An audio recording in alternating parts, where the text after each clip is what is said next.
Welcome. We're here for another Brown Paper Bag series. I am with your co-host, Cola. And I'm with your host, Mr. Brandon Lewis. And today we're in for a real treat. We have Dr. Joyce King here from Georgia State University. She's a professor, former president of the American Educational Research Association, prolific writer, one of the greatest thinkers of our time, and we're here for a short amount of time just to get some ideas from her regarding education, what's going on within schools, how can we offer more access to parents and students and so forth. So we have a couple of things to go over, and I think Cola's going to propose the first question. Yes, sir. It's an honor to be able to interview you, by the way, or to converse with you and be here at the table with you.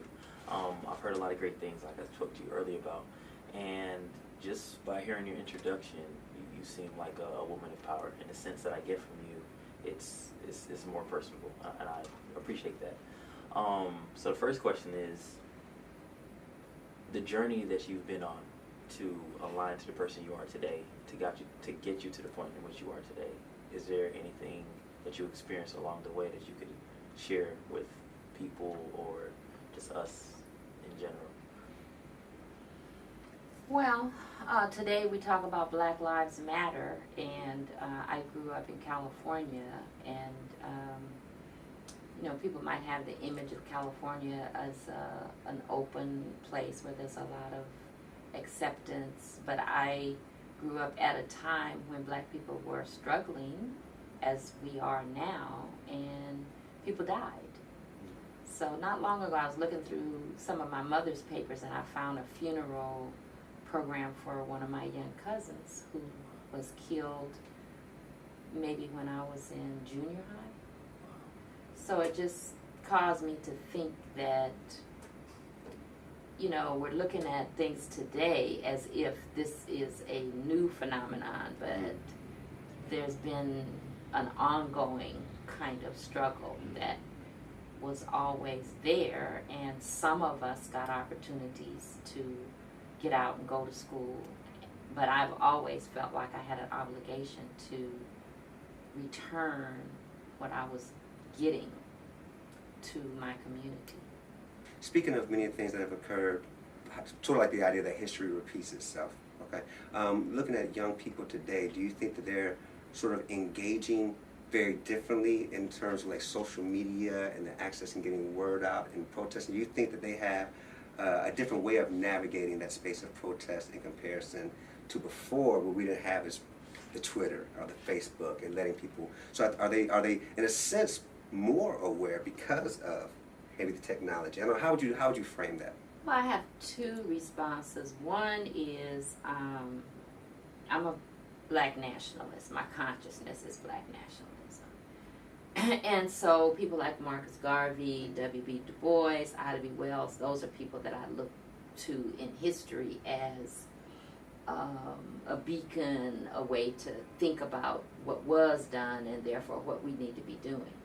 And those three people, Garvey in particular, had no fax machine, had no phone connect, and no internet, and he organized Black people all over the world. So that's part of our historical reality.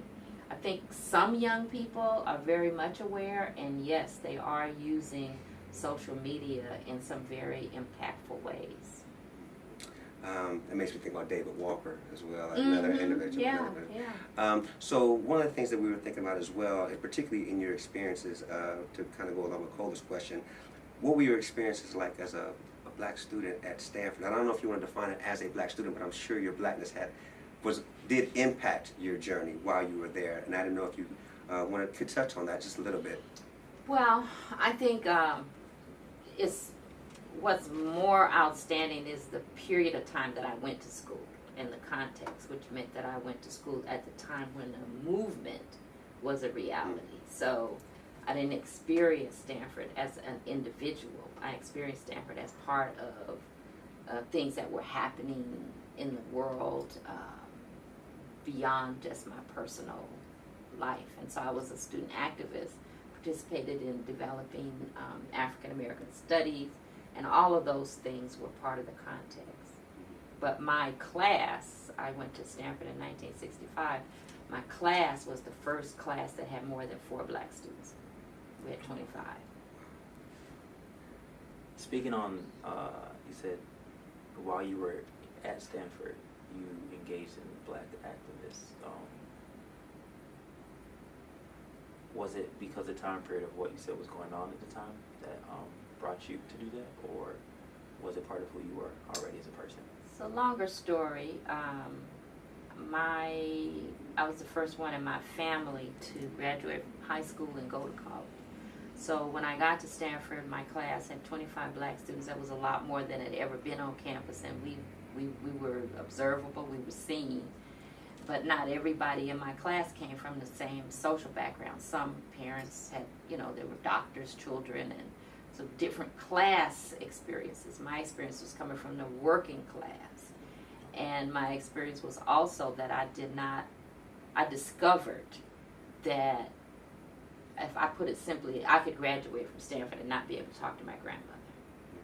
That it would be a divide between me and the people that I came from. So I discovered that as a freshman. So then that made me very aware of what I was learning. And at the same time, the movement was going on. So Black Studies kicked off at San Francisco State, and other things happened. So it's a combination. You asked me before, is that psychology or sociology? And I said both. So psychology and sociology, both going on at the same time. Mm-hmm. And how did you sort of get into this concept of black education, and what is that? When people hear that, so for example, a lot of times titles like that scare people. Oh my gosh, what is this black education? Scare people. Exactly, absolutely, exactly. So, so if you were talking to individuals that may not be as familiar, if you're talking to parents or whatnot, what is the concept behind what black education is, and what are you really trying to push within that narrative and that conversation? My grandmother, who had a third grade education, always said, stand up for your rights. That's what black education means. Be yourself, stand up for your rights, be a good human being. And that means you have to learn from a true standpoint what really is going on, so that you can make choices, so that anybody can make choices. So black education for black children is really against alienation. Black education is not just for black children, it's for anybody that wants to be a better human being. And do you feel that you've done a lot of preparation with teachers and with schools? I know you spoke at countless events. Do you feel that message is, no, let me rephrase that. What is the overall message that you usually try to indicate to sort of beginning teachers and things like that, and the workshops and the things that you do? What is something that particularly if you have a short amount of time with these individuals, what are some of the major ideas that you want them to walk away with so that they can become better teachers, particularly in working with diverse students? For my students, especially white students, I was director of teacher education for 12 years at Santa Clara University. In that 12 years, I had 2 students of color. One was an Asian student, well, he was Mexican American, actually, trying to pass himself off as Asian. Okay. And a student I had a black student. So in those 12 years, my students were Italian, Jewish, white heritage. But they would often say, thank you, Dr. King, for opening our minds. So we would look at not just the experience of people of color, but their own experience. What kind of education did you get where you were? And has it prepared you to really do the things that you need to be doing to benefit humanity? And we talked a little bit about the teachers.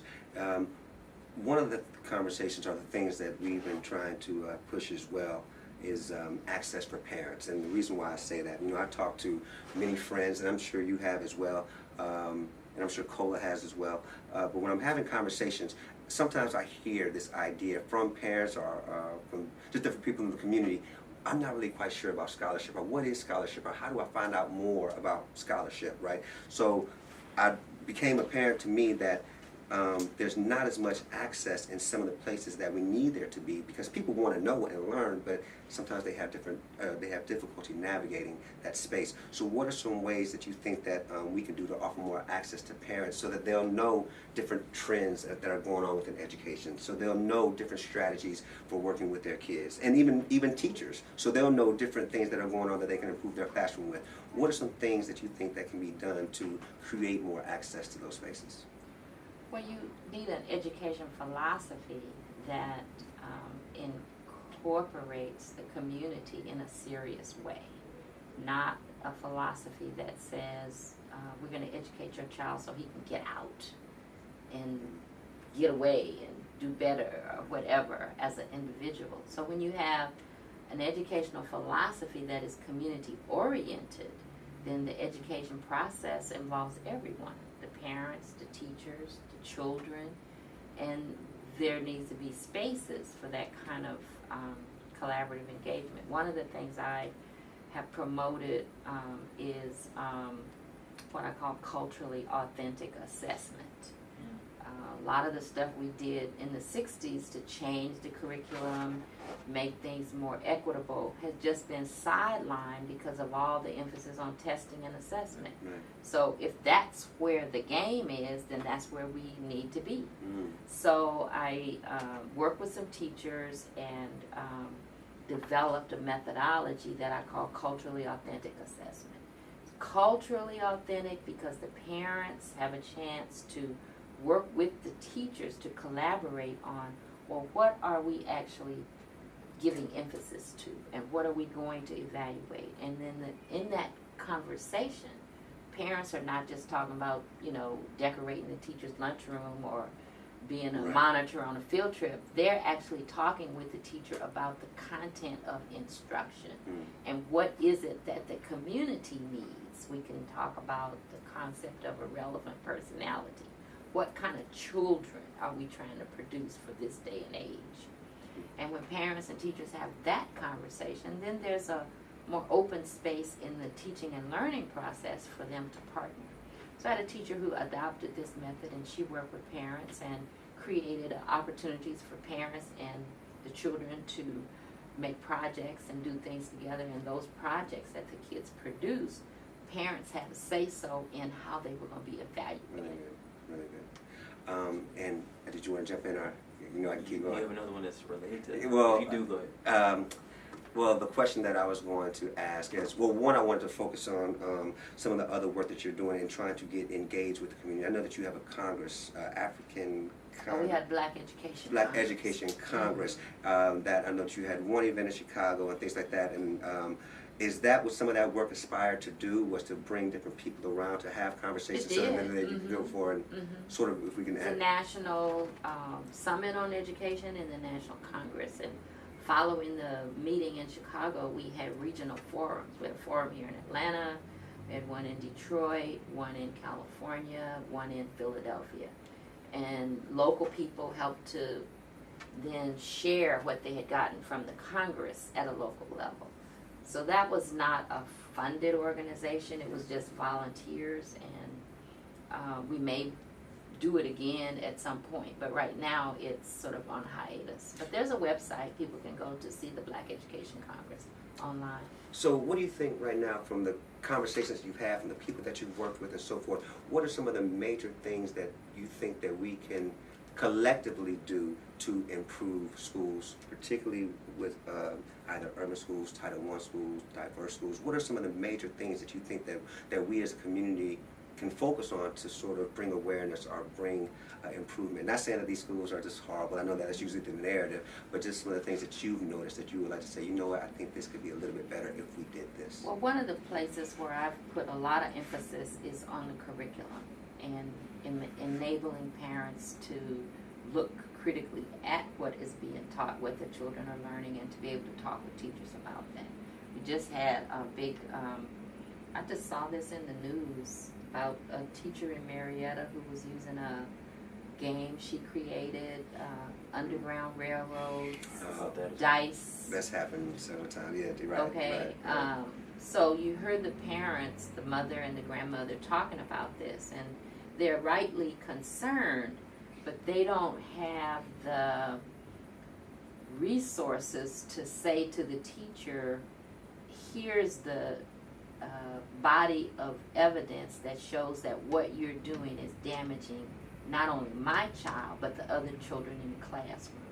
And so this school ought to be responsible for preparing the staff to use the available knowledge and to do a better job. So the parents are just reacting. Right.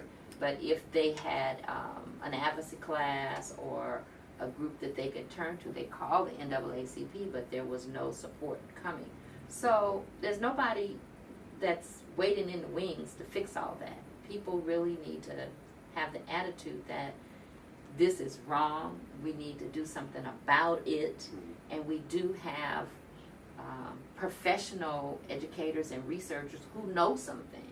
So the parents could have called my institution, your institution, and said, we need some help. Can somebody come over here and help us deal with this? Instead, you just got an individual parent that's hurt and a child that's hurt.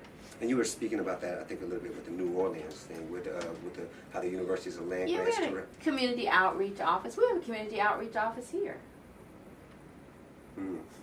But right, okay, interesting. Where were we gonna go? So I was doing a little research on you, and I noticed that you have a strong background in sociology. And me personally, I'm very relative to sociology. I love it. And I just wanted to ask you, has that helped define who you are as a person? And what ways do you teach sociology? Or what are some methods or styles you use personally? So I was an undergraduate sociology major, and my major professor was St. Clair Drake. I don't know if you've ever heard of his name. Okay, so as a student of St. Clair Drake, I had a Pan-African perspective on sociology. I had also a Black Studies perspective on sociology, and when I teach from a Pan-African, Black Studies, theoretical perspective. So that means that you're going to learn something about people in other parts of the world. You're also going to know something about the human capacity to change things. So some of the work that I know that you've done, for one, you were talking about the curriculum, and I know that a couple of years ago you got together a team of people to host this idea behind the Songhai Club.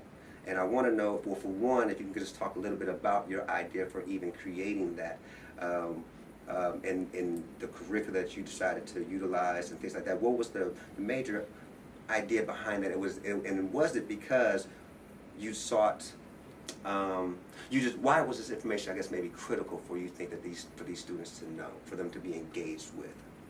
Well, you were one of the teachers right. in the Songhai Club. So right. Also participated in the conversation. Well, I here at Georgia State, my students are doctoral students doing research on education. And I happen to know that often when I engage with my students, there are things that they just don't know. And that troubles me because as each year goes on, there's more that's not known. And so the gap is wider and wider. And one day I had a conversation with one of the students, or a couple of students, who were known to have been very excellent teachers. And I talked with them about some of the information. For instance, this is my husband's work, Our Africana Heritage. It's a poster that goes from, early human origins all the way through to the 60s. And it takes a perspective that's both African-centered and, there's information about Mexico, Haiti. I mean, there's a lot of information there. So I asked students, would you know how to teach this information to kids today? And they said no. So the Songhai Club is an opportunity that we were invited to do at a local middle school, and I conceived it as a pedagogical laboratory. An experience for the graduate students here, but also an experience for the children and their parents. Having this time with you, you're very, like I said earlier, you're a very inspirational person. So I would like to ask you, what inspires you to inspire others? Well, I'm very aware of things that are happening around me and beyond in the world, and I'm very saddened by the state of the world. So I do believe in the human capacity to make things different, and that's what I do every day. I know that you've written prolifically about a wide variety of topics, but one thing I wanted to ask you quickly was you wrote a book entitled Black Mothers to Sons, Mm-hmm. right? And I wanted quickly, because you hear a lot of rhetoric, you hear a lot of conversations about Black mothers, right, that are raising sons. And so I wanted just to quickly, if you could, just give us a little information about what were you trying to capture with that book, and what would you want a lot of readers to understand? What do you want them to walk away with from that piece? Well, we're working on a third edition to bring it out again. It was co-authored by myself and Carolyn Mitchell, who taught African American literature. Okay. And so we both were mothers of sons, and we both liked the blues, and we used to sit around talking about music and our kids and what was happening. And so we thought, we ought to really try to look at this more systematically. So we interviewed mothers who were raising sons, mothers from different walks of life, and we participated in the study. So that was back in the 80s, and now people call that kind of research participatory Exactly. Right. action research. So we wanted to address the stereotype, the negative stereotype of Black mothers that has dominated in the sociology literature. And we also wanted to offer researchers a different vision of how they could be relevant to the positive solutions that are needed in education. Love it. Thank you so much, Dr. King, for your time. You're All welcome. right. And thank you for joining us on another series of The Brown Paper Bag. Stay tuned for more. It's been a pleasure.